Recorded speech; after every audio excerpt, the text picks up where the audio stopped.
unlike what we have next. Yes. Now, remember earlier when we said that the lasgun was effectively not that good? Well, here's what happens if you take a lasgun up and turn it up to 11. You get the Hellgun. Now, the Hellgun is essentially a beefed-up lasgun. It's powered by a backpack power source, which can supply up to 200 shots depending on the power setting and weapon's condition.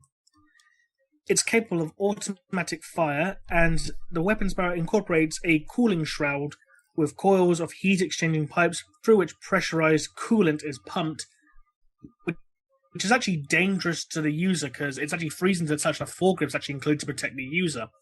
It also includes a magnification of 4 times and a low-light infrared scope for detecting a target's heat signature in the darkness and through certain barriers. Now, even with all the coolant that pumping through it, when this weapon's being used on automatic fire, the heat will still warp the barrel. And that gives you an idea of how much heat is being generated. Even if it's freezing to the skin's touch, it will still warp the barrel, even with that going through it. And it also creates a large muzzle flash, which reveals the fire's position, and delicate calibrations are needed to keep the sight function in check, leading to many guards from simply disabling it. These weapons are not issued to the standard guardsmen. They're generally only standard issued to the stormtroopers, who are basically elite ops of the Imperial Guard. Although these weapons are apparently not very well liked by the soldiers that issued them. So, 28 megathouls converts to 28 megajoules. That is an obscene amount of firepower for a single shot. And yes, I said a single shot, because every time this thing fires, it outputs 28 megajoules of firepower. To illustrate how much this is, we know a megajoule is equivalent to 1 ton traveling at 100 miles per hour, or 0.97 metric tons traveling at 160.93 kilometers per hour. To get force, we take 28 megajoules multiplied by 1 million to get joules, and then multiply that by 0.097 times 160.934 in order to get effective newtons of force, which comes out to, get ready for this, 4,887,079,864 newtons of force, or 0.1467 megatons, equivalent to half the firepower of the Fat Man, the atomic bomb dropped on Nagasaki. And why aren't these standard issued to all of the Imperial Guard? What in the bloody hell, man? This also means that this tiny little backpack outputs 7.778 kilowatts per hour, or about twice as much. In order to get 200 shots, by the way, it outputs twice as many kilowatt hours as the average American household consumes in 2 months. Well, damn. Okay, I'll admit, this weapon's setting the bar pretty high when it comes to infantry weaponry. So, we went from the weakest standard issue military weapon I've ever seen, the lasgun, to how do you fit 100 atomic bombs worth of firepower into a backpack that is released in 1/200th bursts in concentrated beams of death that are effective out to over 1,000 meters? I think the Ghostbusters must have invented this. You say creates a large muzzle flash that reveals the location of the person firing it. I say I'm more worried about looking brighter than the sun from the volley that just blew up the mountain that the enemy was hiding behind. And going, I think I know where they are. Because guess what? This is insane! I do not want to see if someone purposefully overloaded one of these backpacks and got a chain reaction to go off amongst the 12 guys wearing them. Will it be more powerful than an Aeonic Orb? Well, if you're going to ask that question, I will do the math right now. So let's see here. It outputs It outputs that much firepower. And there's 12 guys. And we know that you only get 34%. Okay, it would output 1.7 megatons of boom. Or the equivalent of both atomic bombs dropped in World War II, dropped right next to each other. It's not quite as powerful as the Ionic Orb. But Pretty damn close. These are standard issue to shock troops. Why? I think someone in the Imperial Guard got tired of being made fun of using flashlights. I was like, I'll show you a flashlight. Apparently. I did all of this math, and I have double-checked this math 4 times. I went, yep, it outputs nearly half a megaton of firepower every time you pull the trigger. That's crazy. What are you having to shoot that needs half a megaton of fuck you? Well, considering this is Warhammer 40,000, that's a bit of a stupid question. True. But now we get into a gun that I literally looked at and went, holy shit, they figured out how to make a punt gun useful, and I don't know how strong an Ogrin is. Yes, the Ogrin Ripper Gun. Essentially, this is a giant, heavy automatic shotgun, built as simply and solidly as possible in order to survive being used by the Ogrins, who, let's be honest, are about as smart as the average orc. They tend to use it as a club more so than a firearm. Now, it can fire either heavy shells or a buckshot, like a modern-day shotgun, and doesn't have a long range because the Ogrin's instincts are more designed for getting up close and punching someone in the face. Okay, so normally I would associate this with the USA 12-gauge fully automatic shotgun used by military riot police. Note I said military riot police, not your everyday riot police. However, the caliber does not make this a shotgun anymore. It is officially a punt gun. For those who don't know what a punt gun is, it is a shotgun in such a large diameter that it is literally designed to shoot down entire flocks of ducks with a single shot. It's a flat gun. So the standard Ripper gun that I could find any specs on is roughly a 1.3 inch shotgun, which at 1.3 inches fires about 40 times the standard load of a 12-gauge buckshot round. Bear in mind these are automatic shotguns as well. Oh yeah, I'm going to get to that part. A 12-gauge shotgun normally penetrates between 11 and 27 centimeters of flesh in a diameter roughly 8.8 centimeters, or just bigger than your fist. At 40 times the amount of shot flying through the air, at a higher velocity, by the way. I couldn't actually find the total velocity, but I did find that Ogrin shotguns actually fly at a higher velocity than regular 12-gauge shotguns.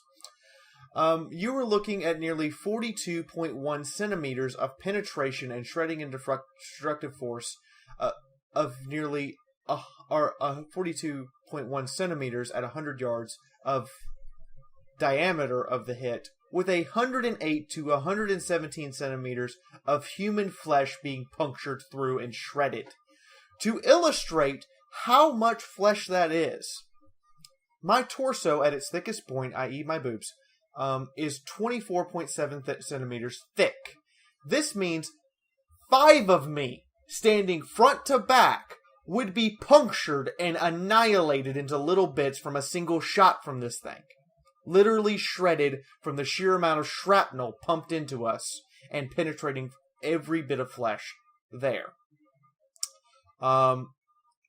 If you want something dead and you don't want to have to aim very well, you found what will do it. Ogrin Ripper Guns, when you have to kill absolutely every single motherfucker in the room. However, there is a problem, and that is that every reaction has an equal and opposite reaction. To propel that much at that kind of speed, a 1.3-inch gun outputs 5,400 foot-pounds of force, both forward and back directly into the wielder. To illustrate how much force this is, a 50 caliber sniper rifle has 2,400 foot-pounds of force, which means this is more than twice the foot-pounds of force in recoil delivered back into the Ogrin's arm. How the fuck strong is an Ogrin? I do want to point this out in regards to the Ogrin's strength. The Ripper Gun is also used by a relatively famous orc known as Captain Badruck. who wields a Ripper Gun, and the Ripper Gun is actually welded into his armor so the recoil doesn't rip his arm off. Now, bear in mind, orcs are stronger than humans anyway, because they're physically larger. This means that an Ogrin has to be a hell of a lot stronger than an orc. If a Ripper Gun's recoil will rip an orc's arm off. Bear in mind as well, with orcs, bigger orcs are ones in higher authority, and he's in charge of a freebooter group. So obviously he's going to be a large and powerful orc himself anyway. It's not just the muscle strength. The bone density would have to be 20 times more dense than a normal human being in order to not shatter from the impact into his shoulder every time he fires this. How are you even... And on top of this, he's firing it on full automatic. How? What is your arm made of? Plasticsteel and titanium? In fact, I wouldn't actually put it past the Adeptus Mechanicus to actually reinforce Ogrins with cybernetics under the flesh or whatever. I wouldn't put it past them either. As a matter of fact, I would almost promise it happens. Considering that Ogrin leaders undergo what's known as the Bonehead procedure, which is a bioorganic neural enhancement. Hence the term bone. So, we come to the last thing on our list, which is the Mauler bolt pistol. Yes. Now, the Mauler pattern bolt pistol is designed for normal humans, so it's obviously much smaller and lighter than the bulkier Adeptus Astartes variants. And generally, the bolt pistols themselves are pretty much reserved for commanding officers, captains, commissars, that kind of thing. And there is an absolute crap ton of ammunition variant. Obviously, you have the standard issue bolts, which consists of an outer casing, propellant base, main charge, mass reactive detonator cap, depleted deuterium core, diamantine tip, and a .75 caliber standard round with a super dense metallic core. You have the Bane strike round, which were developed in secret by the Alpha Legions, and obviously not standard use to the Imperial Guard, but their sole purpose was to breach the Ceramite power armor of Space Marines. You have the Blood Shard shells used by Blood Angels for their pattern bolt guns, which is full of razor filament inside the shell, effective against most armors. Dragonfire bolts, which release a gout of superheated gas, which effectively ignores cover. Hellfire rounds, which is basically full of acid, developed specifically to fight Tyranids. Inferno bolts, they're full of promethium, essentially the 40k equivalent of napalm. Kraken pattern, which are powerful armor-piercing rounds, and the deuterium core is replaced by solid adamantium and a heavier main charge. Metal Storm frag shells, again, which are used against lightly armored targets, essentially creating a whole bunch of shrapnel and fragmentation casings. Psy cannon bolts used by the Order Aelius and the Grey Knights, essentially to fight demons and psychers. And there's just even more to go on. I could go on. Okay. So, before I start, I'm going to talk about why... before I get into any of the ammunition, you guys are about to hear why bolters are a radically impractical weapon. And everyone is probably going to scream at me for this, but I'm going to show you the math, and I'm going to show you all the stuff that is known about firearms, and hopefully you will understand why it's an incredibly bad idea to do what bolters do. So, bolters are effectively bullets that are fired out of a gun and then rocket propelled. We know that rocket propulsion on its own is completely ineffective for most weapons. We tried it out with a pistol called the Gyrojet, which was completely unable to kill anyone who was not at least 3.6 meters away because it took that long for the rocket to get up to speed in order to penetrate the target. Supposedly, bolters overcome this by having an initial chemical charge propel the round. Kind of an okay idea, but in practice, it's gonna turn out to be really bad, because all of this is gonna come at the extreme cost of every bit of weapon accuracy you could possibly have. So, with each round, there are a number of factors that change how a round travels. A lot of people a lot of people, maybe even you, think bullets travel in a straight line. No. Bullets travel in a parabolic arc based on gravity, which means that the further it goes out, the further it actually curves towards the ground. In addition to this, wind and other factors, such as thickness of the air, humidity, conditions of temperature of the air around you, all of these things factor in to determine how accurate a bullet travels. The further it goes, the more inaccuracy you have, and the more wind and other factors are allowed to change the trajectory.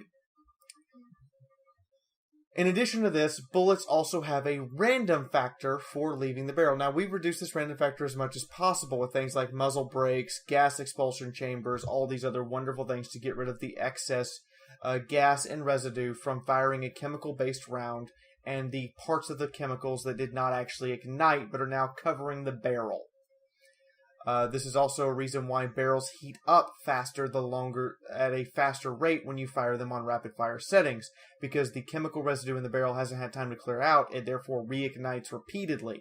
This is another reason why, besides just recoil, that your accuracy starts to get a little off, is because the barrel is actually starting to warp, and the bullet in particular is being warped by the ever-increasing amount of heat and explosive force around it, as well as the fact that it's coming out of the barrel at different velocities due to the different amounts of chemical propellant actually shoving it out.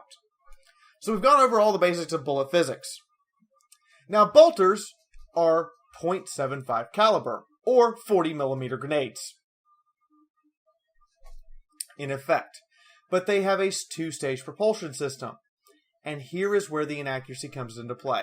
Now that we know all this about bullets and how they warp and change and everything when they leave the barrel, and how all these other environmental factors affect how they travel, we now have a rocket engine on the back of the bullet. A bullet that, upon exiting the barrel, has changed shape in a way that is not predictable. Which means the trajectory of your rocket nozzle has changed shape, whether it be ever so slightly if you're firing from a completely cold barrel, or if you've been firing for a little while and there's a bunch of residue inside the barrel and suddenly it decides to all go off at the same time and the barrel happens to be superheated to the point of which you're about to melt it, you literally could warp the bullet in such a way that the rocket is almost firing at a 90-degree angle from its original intended firing position. I would not be surprised if a round came out of a bolter and actually just flew straight off into the air. To illustrate this further, we know an RPG-7 has an accurate range of 47 meters, has an effective range of 200 meters, and has a self-detonating range at 920 meters. Anything past 47 meters, and the reason I'm using an RPG-7 is because an RPG-7 delivers a 40 millimeter, i.e. a .75 caliber, shot of a rocket-propelled grenade designed to kill tanks. So we know that it has a very similar flight mechanic to a bolter, except for it doesn't have the initial boom that propels it. But we also know with the rocket propulsion, it has a variance of 0.3 meters per 50 meters traveled, including the first 50. Which means that once you get to the 200 meter effective range, you're over a meter off of target. Granted, being a meter off of target isn't necessarily going to miss the tank you're aiming at. That's why the effective range is 200 meters, because once you get past 200 meters, you're nearly 1.5 meters to 2 meters off of where you initially aimed it. Which means that when you apply 400 to 800 foot-pounds of additional force from a 1,200 to 1,600 foot-pound bullet, you are literally changing its trajectory to the point that it would be the equivalent of firing a gun into a tornado and expecting it to hit the guy on the other side of the tornado. It might hit him, then again it might fly off and hit the farmhouse over there and kill Betsy. You have no idea where this round is going to go or what it's going to do when it leaves the chamber. Poor Betsy. Poor Betsy. Now, standard bolts, I do have one issue with using the word deuterium. Deuterium is a hydrogen isotope. It's not radioactive in any way, shape, or form. It can actually be freely used in fusion Energy creation.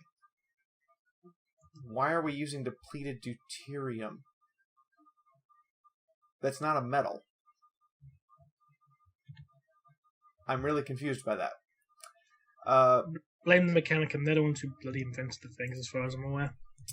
The Bane Spike Bolt, which is the sole purposes of breaching power armor, would be effective at extremely short range. When I say extremely short range, I mean ranges of less than 30 meters, which is actually the average range of an infantry engagement is between 30 meters and 40 meters.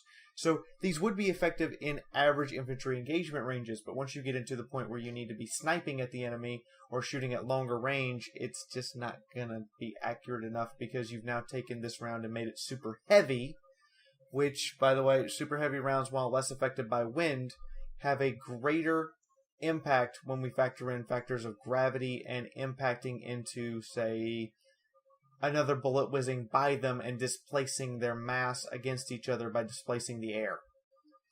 Meaning that these rounds would be flying in a straight line, they would pass you would have multiple rounds passing each other in a firefight, and then suddenly the bullet would veer off in a random direction up to 180 degrees in the exact opposite direction it just came from.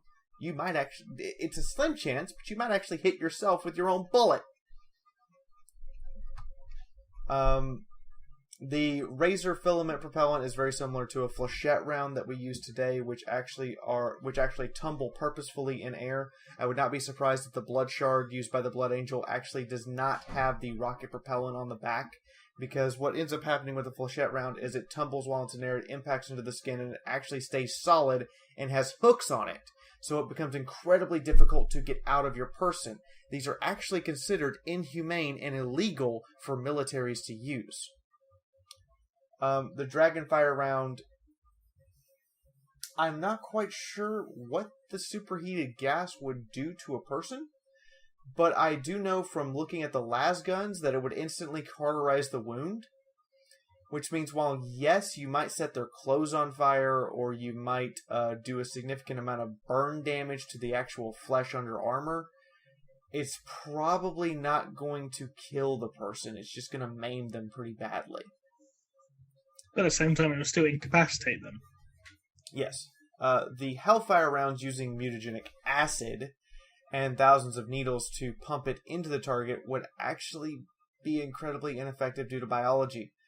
When you pump acid into a person, it actually doesn't flow through their bloodstream. It immediately cauterizes and seals their arteries.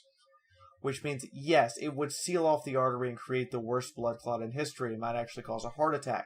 However, it would also mean that you've basically saved them from any chance of bleeding to death. And you might sever an arm, but you're not actually going to kill what you shot at unless you hit it in a vital area. And before the acid was neutralized, because most blood of most creatures, I'm saying most because this is talking about Tyranids, and we know what Tyranids are capable of, most blood of most creatures is actually a base, which means it's neutralizing acid as it gets hit with blood.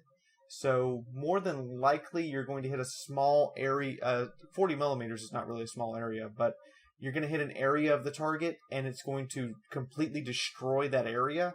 But if you're talking about shooting it at, say, a large Tyranid creature, 40 millimeters is not a very big area to have neutralized, and that creature is still going to be pretty pissed off at you. Well, if the Tyranid's blood was, instead of being just a base, it was actually alkali. So obviously the acid and the alkali would neutralize each other. If it was completely alkaline, then yeah, they would be completely immune to Hellfire rounds. And if their own blood was acidic, they would actually potentially create an acceleration property so that the two acids together would form a new acid that would burn even faster and eat away quicker the flesh of the Tyranid itself, thereby killing it at an extremely high rate. So acid blood would be good to shoot for these rounds. Alkaline and extreme base blood would be very bad for these rounds to do any real damage, particularly if they're fired on other human beings who our blood neutralizes acid. So getting shot with one of these would likely not kill you, but it would leave you very, very badly maimed. Infernal rounds are literally just napalm in a bottle. The problem with Inferno rounds, however, is going to be using it in, say, a heavy bolter or anything that is going to be firing a lot of shots very quickly. The Marine in particular would have to fire single shot only and would have to space his shots out. Because if the barrel got too hot, he might ignite the clip. This is why we don't actually recommend using incendiary rounds in many of our weapons, and why shotgun dragonfire rounds actually it's recommended you only fire 2 of them at a time, and don't fire any of them anymore until the barrel cools off. Because if you start heating up that barrel way too much, you have a chance of actually cooking off your own ammunition. In fact, I suppose that's why it's good to use in the bolt pistol rather than the bolt gun or the heavy bolter, because in a bolt pistol you're not going to be pulling off too many rounds. You're going to be taking 1s or 2s, really, aren't you? Exactly. Replacing the deuterium core, which I would recommend you do this for all of your bolters, since you're basically just packing them with an isotope of helium and hydrogen. Actually, hold on. Is deuterium hydrogen or helium? Let me double check that real quick. It is hydrogen, the lightest known atom in the universe. Most plentiful, but lightest known. Yeah, I would not recommend at all, ever, using that as an actual round. The adamantium core, however, seems like a wonderful idea. You effectively have a very, very nice armor penetrator, except for the whole bolter part where it could fly off in a random direction if it warps the wrong way when it leaves the barrel. Meltastorm frag shells are basically switching the bolter over to 40mm grenade mode. Which begs the question: why do you have a grenade launcher if you could potentially issue every 1 bolters instead? Again, it's because the standard issue bolter is too big for human hands. Point taken.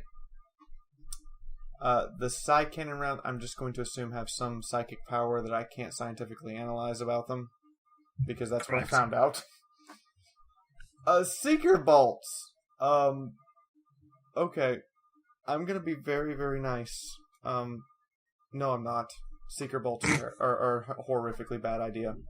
The bolt rounds themselves have absolutely no fin stabilization on them whatsoever, meaning that this actually is relying solely upon the rocket jets to steer it, and that means that the ability to steer it is not going to be very much, if at all. This is less like a guided missile and more like a fire it in the general direction and hope that it has enough time from the time I fired it to the time it gets to its target to turn enough to hit the target. In addition to this, since it relies on heat signatures, faint heat signatures, such as if you're using the Imperial Guard's heat reduction technology in their flak armor, or if, say, it doesn't generate very much heat at all and there's something nearby that generates a shitload of heat, means that it might actually not go after what you aimed it at. In addition to this, because of the warping of barrels and the extra residue left over from previous bolt round shots, the Seeker Bolt is very, very, very, very unlikely to be able to travel in a straight line or even control its flight path very well at all. I'm sorry, this weapon simply cannot exist in physics. Damn it, Boreas. Sorry, Chaplain Boreas, but your weapon would never work. Now, Stalker silenced shells. Perfectly acceptable. You could propel something at subsonic speed. I would assume that these don't have the rocket propellant on them so that they can maintain their quote-unquote quietness so you don't hear it coming until it's already hit you. Yeah, the propellant base is replaced with a gas cartridge. Yeah. I could understand this absolutely working perfectly fine and perfectly well. It's just a high-caliber way of saying screw you. The only problem is going to be it's flying so fast that in order to get something up to that kind of speed with that kind of mass of a bolt, you're really, really, really going to need to ramp up the charge. This thing is going to have a recoil from hell. And you're going to have to make sure the barrel is specially tempered and the firing chamber is specially tempered to withstand all the extra pressure being emitted on it by the extra propellant. In fairness, the Stalker pattern bolter is actually structurally different from regular bolters. It actually has, like, for example, a longer barrel, which I assume is to help compensate that. Yes, it actually has a. I did a little research ahead of the game. It does actually have a longer barrel to have extra gas expulsion chambers in order to make sure that there's more compensation for the extra propellant. Tempest bolts. Plasma shock. Wait. You put plasma, superheated, deadly gas that could kill you if it touches you, into a chamber to be propelled at high speed by an explosive propellant. Those crazy tech priests. What will they get up to next? I hate to be mean. No, I don't. What am I talking about? I've already said that twice. Plasma is going to overheat. Not overheat the barrel. The rounds in the clip are going to overheat. As soon as you have fired the first shot, you have begun generating heat. By the third or fourth shot, particularly with the sheer amount of propellant involved in propelling a 40mm shell at the speed of a bullet, you are literally going to cook off your entire magazine in your hand. See, I've just got this image in my head now, some tech priest going, hey, I've invented a new type of ammunition. Puts the clip into the bolt and the bolter explodes. Yeah, that's precisely what would happen. Plasma is already unstable, it is already superheated, and it is already ready to explode in any direction that it possibly can in order to expel its energy. When you keep heating that energy up, your casing is not going to be able to withstand the radiation nor the sheer amount of heat being generated inside the casing. It's going to fracture. As soon as the first casing's fractured and explodes, the rest of the plasma in the clip is going to chain react. It's going to blow your arm off. This is a terrible idea. Don't put plasma in chemical-propelled bullets. Terrible, terrible idea. Oh, those crazy tech priests. What will they get up to next? They're going to have, T-Rex server doors or something. You never know with Mechanicum. Now, Vengeance Rounds supposedly use what's called flux technology, which literally means that they are phasing in and out of the warp as they travel, and are very good against armored targets. There's a reason for this. It is because it is phasing in and out of materium, and therefore phasing in and out of dimensions as it travels. The problem I can foresee with Vengeance Rounds is that it's phasing between the rift of the warp and the rift of the materium. What if there's something in the warp in its way? You get a very pissed off demon. Exactly. Whoops! Didn't mean that one. What if it's traveling through the warp and through material realm, it's a material realm right in front of the target, then it phases out into the warp and re-emerges into materium on the other side of the person, completely missing him. Yep, that's another problem. This makes this not only super inaccurate because it's a bolter, but also super inaccurate because you can't tell which side of the materium plane it's going to be on as it travels.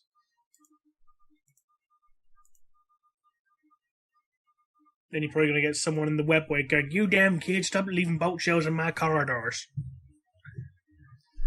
Yes, very much so. Very much so. But that pretty much covers everything standard issue for the Imperial Guard. So let us know what race you want us to cover next in the comments section below. I don't know if we'll be able to do Tyranids on this, though, considering how well do you do things like teeth and claws. Anyway. I could sit down. I'm going to volunteer to try. If you guys really want to see Tyranids, I'm going to volunteer to try. So yeah. Let us know if you want Space Marines, Gale Space Marines, Detal, Necrons, Eldar, Dark Eldar, because they are wildly different standard issue weaponry. Who else have we got on the list? We've got the Orcs. We have the regular old-fashioned Space Marines. We have the Tau weaponry, which can actually be analyzed and looked at because there are actually tech specs for the power output of a pulse rifle.